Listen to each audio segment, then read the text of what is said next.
Welcome to From Dusk Till Dawn, where the light slips away and the old stories wake up.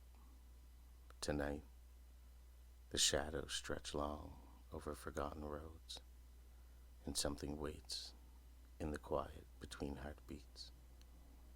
Settle in, turn down the lights, and listen close, because some tales only speak after dark.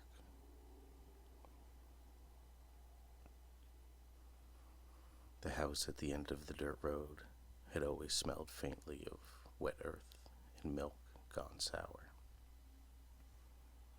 When the baby came, red-faced, squalling, perfect, Lydia thought the worst was over. Her husband Elias didn't come home from the mill collapse last winter.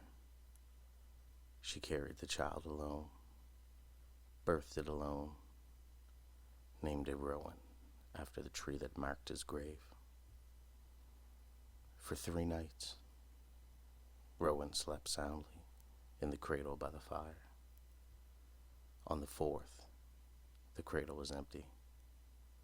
No cry, no open door, just silence as thick as fog. Lydia searched the yard, the woods, the root cellar. She found nothing. She collapsed by the hearth, sobbing into her apron, when she heard it, a soft rustle from the cradle. Something moved beneath the blanket. She pulled back the cover. There lay Rowan, or something wearing Rowan's face. The cheeks were the same soft roundness, the tiny fist still curled. But the eyes were too wide, too dark, almost endless. It did not cry. It watched. Lydia stepped back. The thing in the cradle reached out, small, closing fingers around her wrist, cold, unnaturally strong. A voice came from it, thin and layered, like wind through hollow reeds. Mother, feed me. She pulled free, heart hammering. The thing gave a low, pleased hum. Lydia ran to old Widow Hale, who had raised 7 and buried 3. The widow listened, face hardening. A changeling, she whispered. The fair folk took your true babe and let this thing in its place. It will feed on you, your milk, your strength, your very will, until nothing remains of you.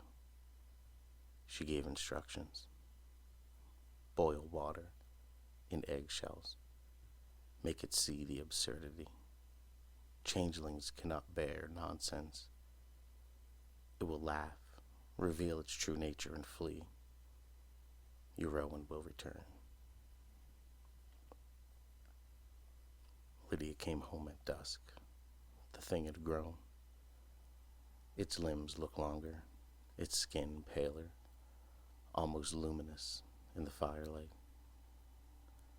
I sat upright in the cradle, rocking itself, gently humming the lullaby Lydia used to sing to her real child.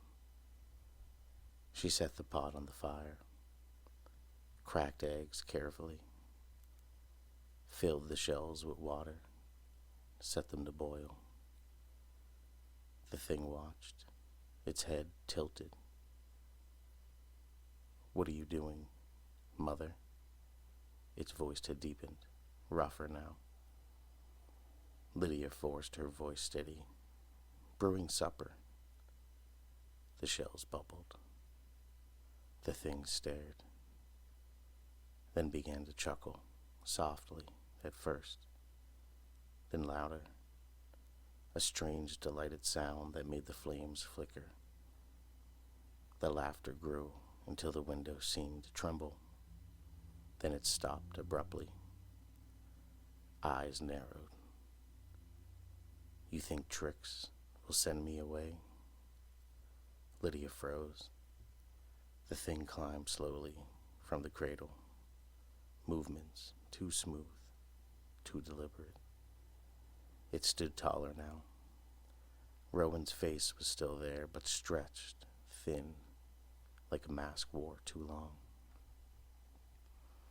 I am not some foolish sprite to be tricked by eggshells, it said. I am what your grief invited in. You wanted a child so badly. You left the door open. I walked through. It stepped closer. Lydia pressed herself against the wall. The thing raised a hand and laid it gently against her chest. She felt a coldness spread like icy water seeping into her veins, slowing her heartbeat, quieting her thoughts. Memories flickered. Elias's laugh, Rowan's first kick, growing, distant, harder to reach. Her arms grew heavy. The thing leaned close, breath cool and faintly metallic. Soon there will only be me, looking as you look, singing your songs, welcoming whoever comes next. Lydia tried to scream. No sound came. Her mouth moved, but the voice that emerged was the thing's, soft, coaxing. Come, mother. Rest. She slumped to the floor. The thing stepped back, smoothing her apron and straightening her hair, as though putting on a familiar garment.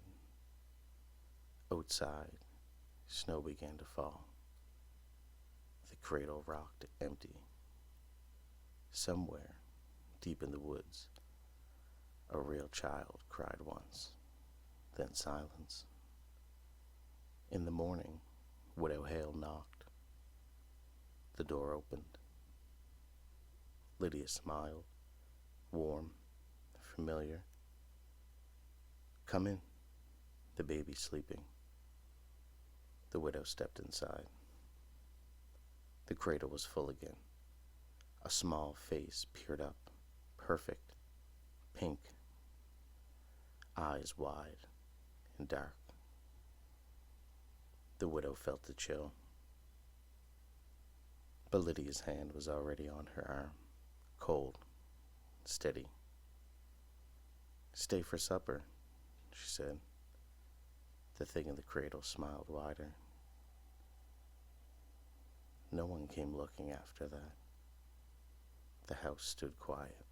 Smoke rose from the chimney each night, and sometimes, on the wind, a lullaby drifted, sung in two voices, one almost human and one not. The end. And so the night claims another secret, but the woods remember.